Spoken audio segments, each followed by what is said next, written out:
last of 3 lectures that I typically give on the Vietnam conflict.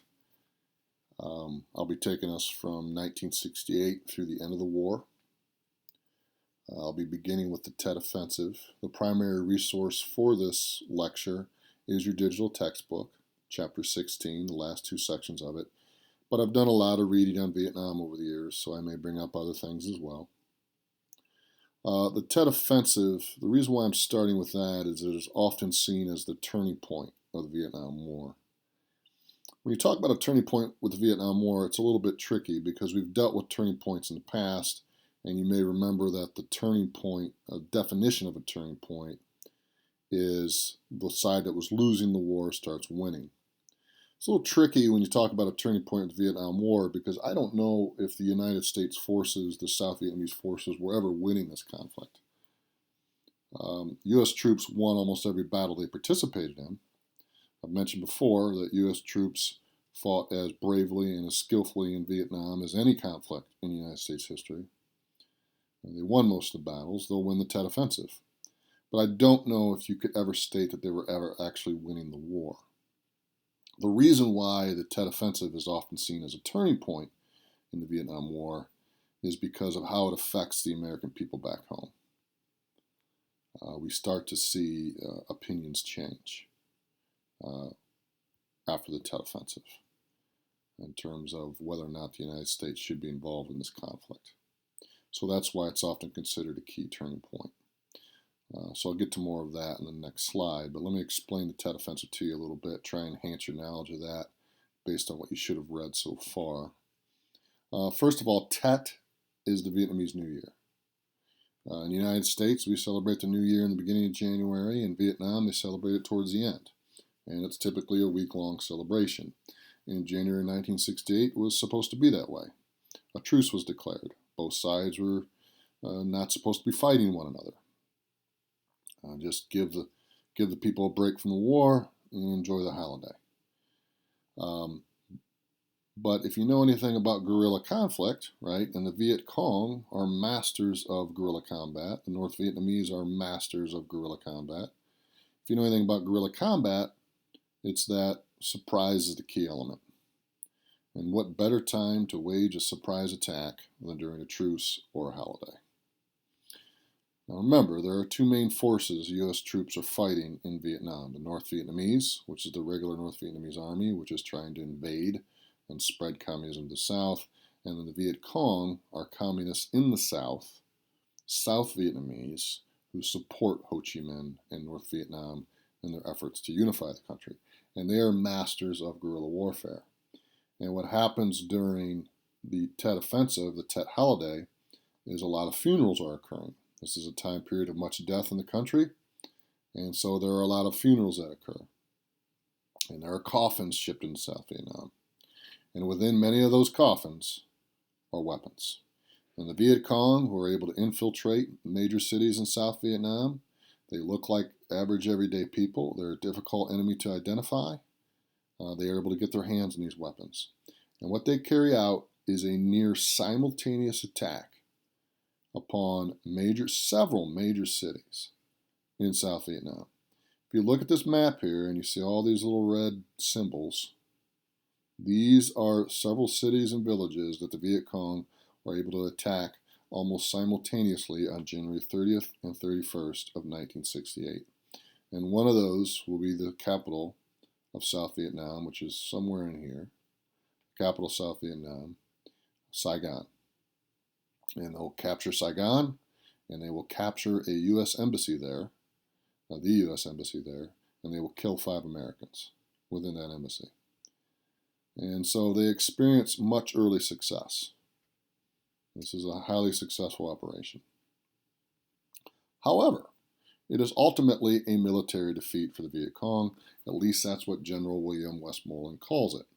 U.S. troops are able to inflict 32,000 casualties.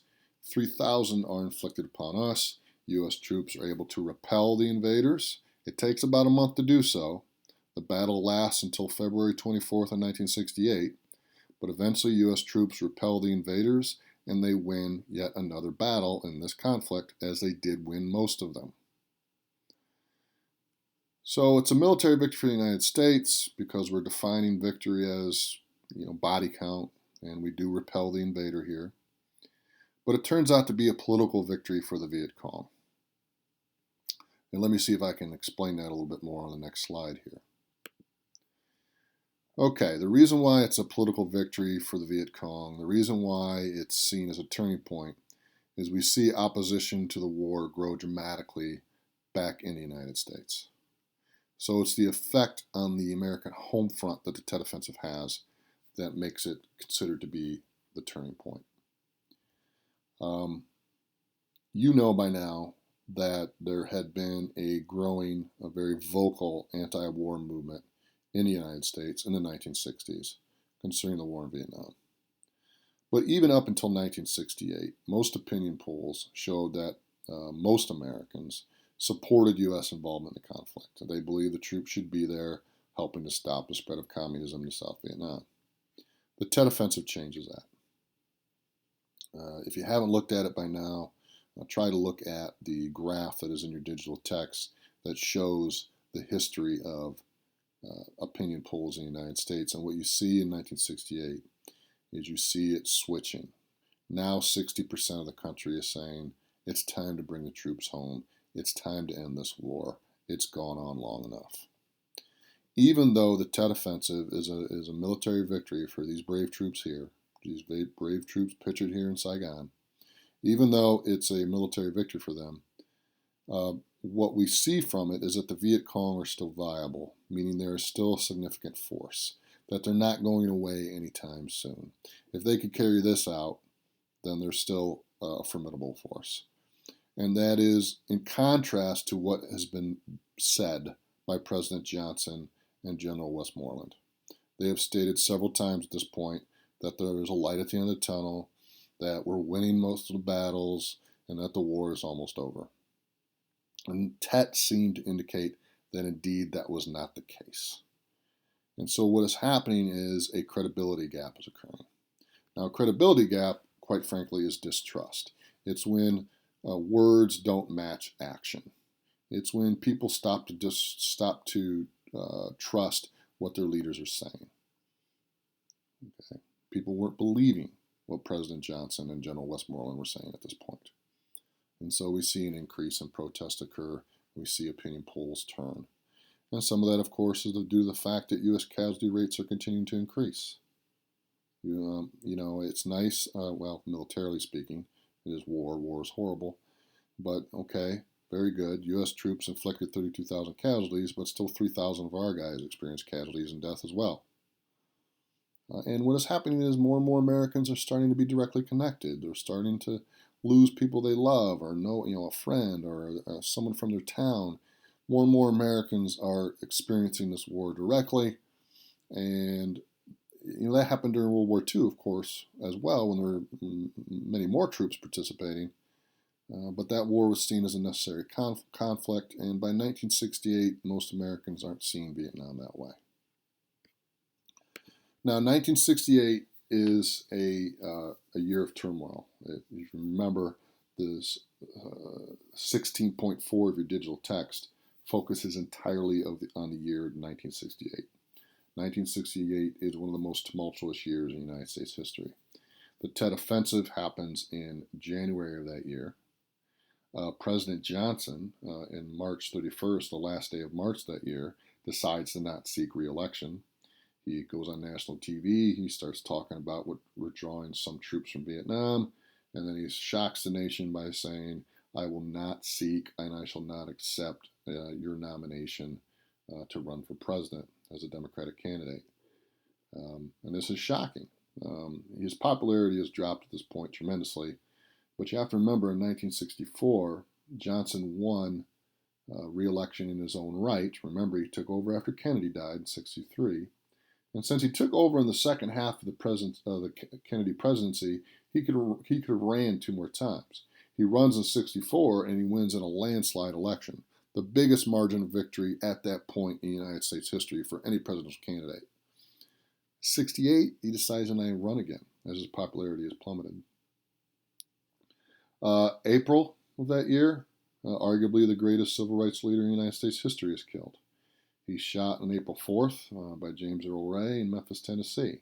And you know by now that several riots occurred afterward. The last thing that Martin Luther King would have wanted is riots to occur after his assassination, but tragically they did, as people were upset and angry, and there were riots in hundreds of cities across the United States. Bobby Kennedy is now seeking the Democratic nomination. Johnson's not running. Bobby Kennedy is probably going to be the Democratic candidate for president. He wins the California primary in June of that year. He wins the Democratic primary in June 5th of that year in California, the most important primary to win because California is our most populated state. Bobby Kennedy probably would have won the presidency in 1968. He was tremendously popular. But he gets assassinated after he gives that victory speech on June 5th. He's assassinated by a Palestinian nationalist who is upset over his support of Israel. The man's name is Sirhan Sirhan, and Bobby Kennedy is killed. Another tragedy for the Kennedy family, another revered leader, another popular leader in United States history in this decade of assassinations is killed. And so that adds to the turmoil that year. Later that year in August 26th through 29th, the Democratic nominating convention occurs in Chicago. The Democrats nominate Hubert Humphrey over Eugene McCarthy. That upsets the anti-war protesters who were there. The anti-war protesters wanted Eugene McCarthy to be chosen because he was pledging to end the war immediately. And so they wanted him chosen. Hubert Humphrey was Johnson's vice president and probably going to continue his policies. And so the anti-war protesters are upset. Most anti-war protesters there did not want to make it violent, but there were groups there like the Yippies who did. When you study footage of the event and you read about the event, Mayor Richard Daley had his police forces ready to go. You actually see the police inflicting violence first, but I think this is another situation like Kent State where you could argue that mistakes were made by both sides. But nevertheless, another tragic event and violence breaks out. All of this helps contribute to the election of Richard Nixon. Nixon will win the White House in 1968. He's the first Republican to do so since Eisenhower, and he is promising one of the reasons why he wins is he promises a return to law and order. The Democratic Party was seen as divided, and that was seen at the convention. A third-party candidate by the name of George Wallace, who was running as a pro-segregationist in 1968, wins a lot of states in the South, and that actually helps split up the Democratic vote, which helps Nixon win the White House in a very close election. And so he wins by promising to return to law and order, try and settle things down, right? Settle down some of the turmoil that had been occurring. And he also wins because he is stating that he has a plan to end the war in Vietnam. Now, Nixon's plan to end the war is called Vietnamization. And basically the plan, which his Secretary of State Henry Kissinger will help negotiate or come up with, basically the plan is withdraw U.S. troops gradually and slowly remove them, and have the South Vietnamese troops gradually take over the defense of their own country. Now, this has been tried before. President Eisenhower sent in advisors to train South Vietnamese troops and the South Vietnamese military to keep the North out, to keep the North Vietnamese from taking over their territory. Didn't work. Nixon's going to try and do it as a way to end the war here. He wants to end the war in a way that makes it still look like a U.S. victory. No president wants to be supposedly the first president to lose a war, right? So he is trying to come up with a plan here to pull U.S. troops out, but still make it look like the United States accomplished their objective. So he's going to continue the war with Vietnam as he starts pulling out troops. Okay, so he's not ending it immediately, which is what McCarthy had been promising, but he wants to do it gradually and with a stable South Vietnam. What he wants is what he calls peace with honor. As troops are withdrawn, Nixon is going to demand a stable South Vietnamese government. And Nixon would explain his plans to the American people. Here's a picture here. He's got his map out. He's explaining his plan. Okay, he would go on national TV and explain his plan. Now, as he's starting to pull U.S. troops out, 25,000 will come home in the first withdrawal. As he's starting to pull troops out, he continues bombing. And he secretly bombs North Vietnam, Cambodia, and Laos. Now, the word secret here is an interesting one in that he tries to prevent media coverage of it, and he doesn't inform Congress of this bombing. Now, North Vietnam had been bombed steadily since Operation Rolling Thunder in 1965. Johnson is going to continue the bombing of North Vietnam.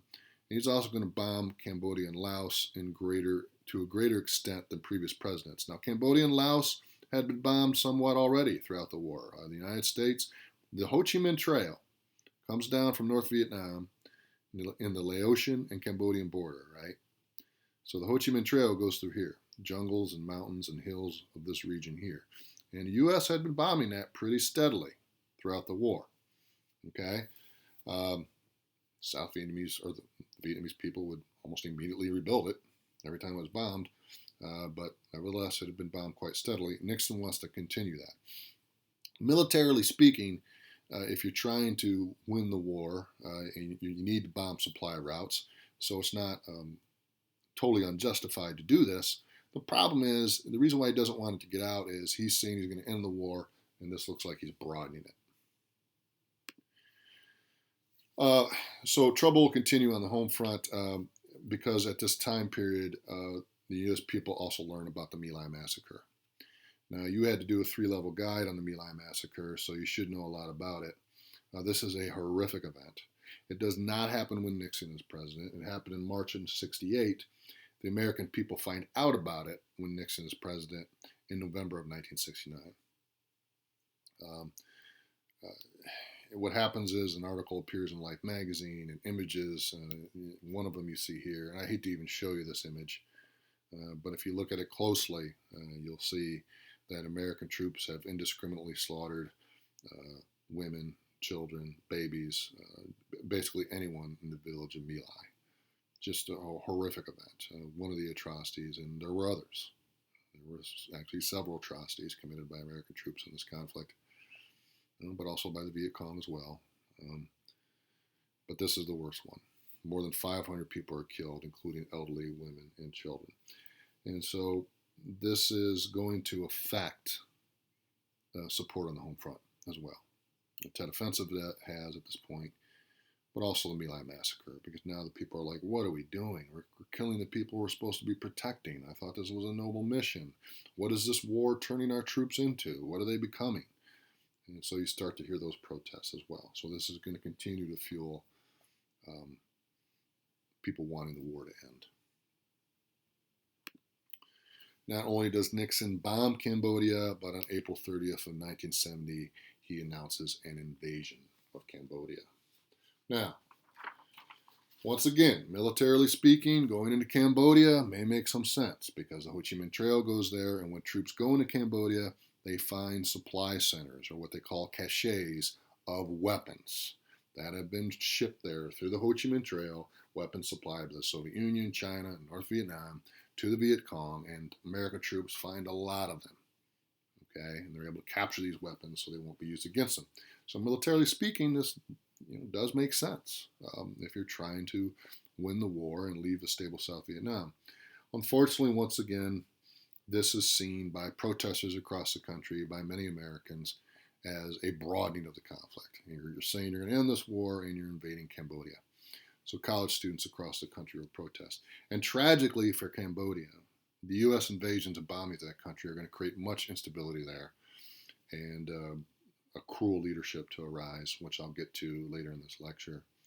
But nevertheless, Nixon's invasion of Cambodia, which is not hidden, he announces it, causes college students across the country to protest. And that brings us to something else. We did a 3-level guide, something else you've already read about, kind of a local history event. Kent State is not that far away. Some of you may know some students who go there. I do. Anyway, the Kent State incident occurs in May 4th of 1970. The college protest gets out of hand. The college students had destroyed the ROTC building. Some of the protesters had burned down the ROTC building in the days leading up to the shooting. There were rocks and tear gas and things thrown, and you can debate who was more at fault here, but nevertheless, the National Guard fires into a crowd, killing 4 and wounding 9. Just a tragic incident, no matter who's, just incredibly tragic that this happened within the United States, that indeed it seemed like the war was coming home. 10 days later, there's another National Guard shooting. Maybe you remember reading about this. 10 days later, there's another National Guard shooting of protesters at Jackson State, which is in Mississippi, a historically black college. 12 students are injured in that one and 2 are killed. So we see shootings going on in college campuses, which is leading to a further eroding of the support of the war. So the protesters are upset that Nixon had bombed Cambodia without notifying Congress, and quite frankly, Congress is upset about that. So on December 31st, 1970, we're getting to the 70s now, kids, Congress repeals the Gulf of Tonkin Resolution. Now, if you remember, the Gulf of Tonkin Resolution had given President Johnson broad powers to wage war. Congress thinks the president has too much power to wage war, so they come up with an act to try and reduce his power. And basically what the Gulf of Tonkin Resolution says is, yes, the president is commander-in-chief. Yes, the president needs to be able to act quickly in conflict, but after 90 days, he needs congressional approval for military action, increases in troops and things like that. Arguably a noble act, help restrict the president's war power, make sure we're not waging war for flimsy reasons. However, honestly, it's rarely enforced. Occasionally, Congress tries to invoke it, but most of the time they end up supporting what the president is doing. And when he wages war, we've seen that in Afghanistan and Iraq. Rarely has Congress stepped up to restrict the president's power. But nevertheless, they try to do so in December 31st of 1970. It is also in this time period that the Pentagon Papers are released. Now, the Pentagon Papers revealed that the U.S. had made plans to enter the war, even when President Johnson had stated he would not send in troops. This is only going to fuel the credibility gap. Basically, the Pentagon Papers revealed a lot of things concerning Vietnam. It revealed that Kennedy approved the coup of No Deng Diem. They revealed that Johnson won re-election in 1964, stating, "I'm not going to send American boys into Vietnam," and all the while he was planning on doing so. So these were released by Daniel Ellsberg, who was a former Defense Department worker. They appeared in several publications across the country in various formats. And this is once again increasing that credibility gap that, hey, our leaders are not telling us the truth. They can't tell us the truth, and why are we supporting them in this war? Now, once again, none of the Pentagon Papers contained anything about Nixon, but Nixon didn't want them to get out because of that credibility gap. Nevertheless, they got out. Okay, so 1972, kind of fast forwarding just a little bit here. Nixon will actually intensify the bombing of North Vietnam in 1972, which you can imagine protesters are upset about that because it's like, I thought you were going to end this war. But what he wants to do is force the North Vietnamese to negotiate. The North Vietnamese have no interest in negotiating. Their demands are firm. They want a unified Vietnam. That's all there is to it. And they've been fighting for decades for that, and they're not going to stop now. So Nixon is thinking, well, if we continue to bomb them, he actually says, we're going to bomb the North Vietnamese like they've never been bombed before. And so bombing will increase. And please remember that there are more bombs dropped on North Vietnam than the entirety of World War II. More bomb time, which is staggering when you think about it. They're just going to bomb that little country. Which, by the way, it kills a lot of Vietnamese civilians. A lot of Vietnamese civilians are killed by U.S. bombs in this conflict. Schools, hospitals. We try to hit military targets, but that doesn't always happen. It's for them, it's like a Holocaust because so many people are killed. Anyway, the reason why Nixon does this is he's hoping to force the North Vietnamese to negotiate and agree to U.S. demands. And one of the U.S. demands is pulling North Vietnamese troops out of the South.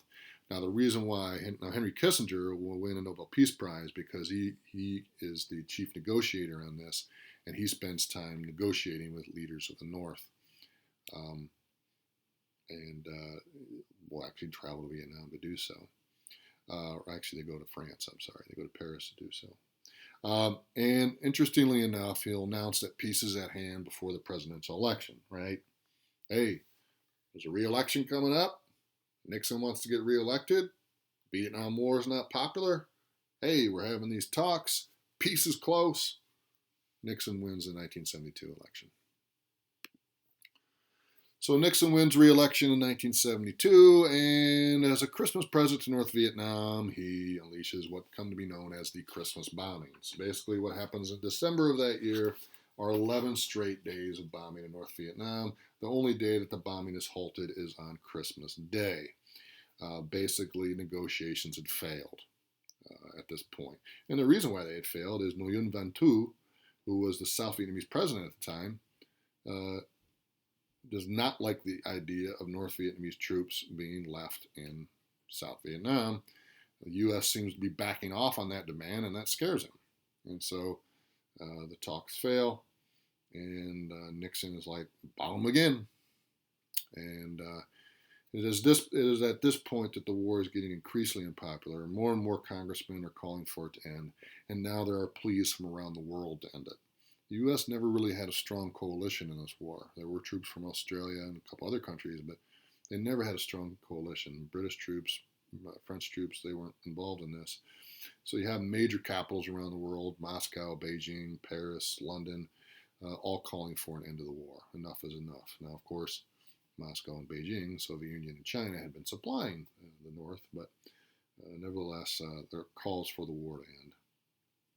And finally it does. March 29th of 1973, the last U.S. combat troops leave for home. And by March of 73, the U.S. had given up on its demand to have North Vietnamese troops removed from the South. They are not removed. Now, Nixon does promise to respond with full force if the treaty is violated, but this will not occur. Troops just leave. They leave. And they leave behind, quite frankly, a condition of instability. This is an interesting picture here. It's also in your text. Please understand that there were several South Vietnamese people, particularly in the cities, Saigon, that were loyal to the United States and knew that if North Vietnam came down and took over South Vietnam, they'd be in deep trouble. They'd be in prison, possibly killed. And so they're trying to leave. And many do leave. And here, this is a picture on top of the U.S. Embassy. There's many people trying to get helicopter rides. There were U.S. aircraft carriers out to sea, and the helicopters would fly out there and literally unload people on these aircraft carriers, but not all of them could get out, of course. And the war, after the U.S. troops leave, the war continues. It continues for another couple of years, and the North Vietnamese launch a full-scale invasion of the South in March of 1975, and it only takes a month or so for them to capture Saigon. On April 30th, 1975, North Vietnam captures Saigon and wins the Vietnam War, which is why we typically call this a loss for the United States. Now, some people still defend the United States. Hey, our troops weren't there when this happened. When we left, South Vietnam still existed. Nevertheless, everybody kind of knew it was going to happen. So we typically call this a loss for the United States because our objective was not achieved. We did not prevent communism from spreading in South Vietnam. And so Vietnam leaves the United States, perhaps the world, with really a painful legacy. First of all, for American veterans, they're not welcomed home in most cases. There's no hero's welcome for them. If you think about our veterans of World War II, they came home to victory parades, and there was a sense of closure. They had defeated fascism in the greatest conflict in world history, right? A tremendous achievement, the Two Ocean War. They were welcome home as heroes. That does not happen for our U.S. troops in Vietnam, even though they fought very bravely and they fought for each other and for what they believed in. But they lost the war. The war does not end happily. And the things like the My Lai massacre caused many people to, quite frankly, dislike American troops and what they were doing there. I tend to blame the leadership more. When you put troops in, when you have troops carry out strategies like seek and destroy, when you have troops define victory as body count, that's going to cause them to commit atrocities. So I blame the leadership more than I blame the troops personally, but that's my opinion. And most of our troops in Vietnam did not commit atrocities, and they came home and they were not welcomed. Some were even spat on. And you can imagine the issues that caused. The theory behind as to why such large percentages of Vietnamese troops experience PTSD is not just because of the horrors that they witnessed, but also the fact that there was no closure to this war, the way in which they were welcomed home. There was such guilt about this war that contributed to the high percentages of post-traumatic stress disorder. The nation does try to heal from Vietnam in the 80s. There's an effort to heal. Excuse me. A lot of Vietnam movies come out, Rambo and stuff like that, come out in the 80s. But there is I would call it a beautiful memorial built to our troops who've served Vietnam. If you look at this wall, and many of you kids have been to Washington, D.C. with your 8th grade trip, but every name of all 58,000 Americans who died in Vietnam is on this wall. And this is one of the most visited memorials in Washington, D.C., and has been a moving experience, and at least for some veterans, a healing experience. And interestingly enough, a 21-year-old designed this. A 21-year-old by the name of Maya Ling, a 21-year-old Chinese-American architecture student, designed this. And I think it's an extraordinary monument. It's a shame that those names have to be on there at all, but it's an extraordinary monument. And there's also a statue nearby. And I like this statue because it shows the diversity of those who fought in this war. So, nice memorial, tragic event. Excuse me. Okay, so more about the painful legacy. What about for the other side? What about for Southeast Asia? Saigon, after it's taken over by the North Vietnamese and Vietnam is unified, Ho Chi Minh does not live to see the end of the war. Nevertheless, his dream or his vision comes true. Vietnam becomes unified under communist rule, and Saigon is changed to Ho Chi Minh City. 400,000 people being imprisoned under communist rule. The communists come in and they say, hey, we're here to liberate you, we're not going to oppress you, and it's not necessarily true. 400,000 people are imprisoned, others are executed for supporting the United States. A lot of this imprisonment involves re-education camps as to why you should support communist rule. So there is definitely persecution that occurs, which causes millions to want to flee South Vietnam. Some were able to escape when U.S. forces left. Most were not. Many will try to flee through other means, even like homemade rafts, and they'll fall victim to the sea or victim to piracy at sea. Some will make it to other nations. Many Vietnamese do come to the United States. Following Vietnam, they do immigrate to the United States. Our bombing, our invasions of this region caused much instability. We basically destroyed the stable Cambodian government that was there with the bombing that occurred.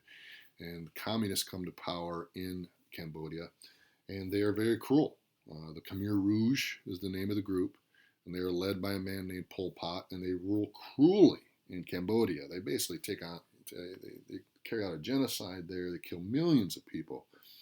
And what's interesting about this, the U.S. theory about communism was that every communist nation was working together and they were going to spread communism around the planet and destroy our way of life. In 1978, Vietnam, a communist nation, invades Cambodia, another communist nation, to try and end the reign of Pol Pot there, who had killed 2 million people by 1978. So we see two communist nations fighting each other. So this wasn't always a monolithic, unified movement. That was American propaganda. Which once again makes us wonder, could we have worked with Ho Chi Minh to reform him in other ways besides this war? It can be very frustrating when one thinks about it. During this conflict, you may remember there were the Hawks and the Doves. Sorry about coughing. The Hawks are those who favored war in Vietnam, never stopped favoring it. And even in hindsight, there are hawks who analyze the war and say, we should have won this war. The U.S. never loses a war, although you can actually debate that if you look at some other conflicts. But nevertheless, the U.S. never loses a war. If we'd have waged total war on these people, we'd have won it. And the anti-war movement as why we lost it, there may be some truth to that. The anti-war movement, it caused a lack of support at home, but that lack of support You don't have an anti-war movement if you wage a war that everybody believes in which decisions are made. I still blame the leadership here, but that's my opinion. You may have others. And the thing is, if you look at the amount of bomb tonnage that has dropped, I guess the only thing you can think of is bringing in more troops, right? Which have been more draft numbers, which would have only fueled the anti-war movement. And I guess they're talking about nuclear weapons. But if you drop nuclear weapons in this conflict, you're going to kill millions of people that you're supposedly there to save. And that was the mission. The mission was prevent the spread of communism, help the South Vietnamese people. Why would you drop a nuclear bomb there? So some of these arguments really don't hold up to scrutiny. I think there's a reluctance by people who are hawkish to recognize the reality that the North Vietnamese military, the Viet Cong, were very skilled. And your best sources for that are Vietnam veterans. You will see that in every documentary. They will tell you how good this military was. It doesn't mean ours wasn't good. We won most of the battles. It just wasn't a war in which the objective was incredibly tough because the Vietnamese people, the North Vietnamese anyway, the Viet Cong, were willing to pay any price for victory. So I don't know. Those hawk arguments can be very weak when you really examine them. Now the Doves, in countering those, and maybe I've already done that, the Doves point out the resiliency of the Vietnamese would have resulted in a continued stalemate, tremendous casualties, and then Johnson was always concerned, and Nixon after him, always concerned about a military reaction from China and the Soviet Union. The last thing any of those presidents wanted, and Ford will be the last president. There'll be 6 presidents affected by this conflict. And Ford's president in 75 when it finally all ends. The last thing any of those presidents ever wanted was this to broaden into a world conflict. And that affected every one of their decisions. Once again, the War Powers Act was passed. The president must have congressional approval to deploy troops for more than 90 days. Unfortunately, it's rarely enforced. Presidents still have great war power, and maybe sometimes that's needed, but maybe sometimes it's abused as well. There is this notion of a Vietnam syndrome, this notion that presidents seek to avoid another quagmire. Quagmire is seen as, when you look at the word quagmire, think of like a swamp, something you get stuck in. Vietnam is seen as that. It was something that we were just stuck in, that we couldn't get out of. And so presidents will seek to avoid that in future conflicts. Now, some historians, some analysts assert that maybe we've forgotten that lesson because of the duration of our involvements in Iraq and Afghanistan. That maybe those 2 conflicts have become quagmires, so to speak. And that maybe the Vietnam syndrome has been forgotten about a little bit by some recent presidents. We see an increased cynicism of American people toward the government. To be cynical is to be skeptical, to be not trusting. And Vietnam brought out that in the American people in many respects. You're also going to have like scandals, Watergate, that continue to do that. This is a time period, tragically, I would argue, because we are a democracy, but this is a time period where American people really develop a distrust of their government, and that seems to have continued. We also see, now your textbook brings this out, I would argue that this has changed recently, but as we get into the 80s and much of the 90s, you don't see a lot of mass protests in United States history. And perhaps that's from Vietnam. I mean, when protesters are getting killed, right, there could be a reluctance to have protests. But I would argue that that's changed in recent years. We've had, pro-life versus the pro-choice movement. You've had protests on either side of that. Gun control versus gun rights. Women's rights movement. Black Lives Matter. Quite frankly, we have a president right now, and President Trump, who uses divisive language. And so that causes a lot of protests. So I would argue that I don't know if that reluctance to have mass protests still occurs, that perhaps that's changed. Okay, I don't need to show you this last slide here. Okay, but let me just close with this. What's interesting and maybe tragic about the U.S. and Vietnam is we recently, under President Obama, we recently normalized relations with Vietnam, and we've become a trading partner with Vietnam. And indeed, if you go to Vietnam, you'll see U.S. businesses there now. And what I think one has to wonder is, gosh darn it, why didn't we just do that in the first place? Ho Chi Minh reached out to us. Yeah, he was a communist. But if you go to Vietnam now, yeah, they still have a lot of communist beliefs, but kind of like China, there's a lot of capitalism there. And one just wonders uh, if that's not how we should have handled it in the first place. George Kennan, who was the author of Containment, suggested that that's what should have been done. That he didn't mean for containment to always be about the military. And he suggested that with Vietnam, we should have just tried to use our economic influence. And we didn't. And we lost the lives of 58,000 Americans in this war. And millions of Vietnamese will die. Millions of Vietnamese in the North and the South will die in this conflict. And that's tragic. War is ultimately tragic. And one just wonders if it could have been done in another way. And I think that's a key question that historians continue to wrestle with. This was a long lecture, but there was a lot I wanted to say. I appreciate your attention and do expect you to comment on it or ask a key question.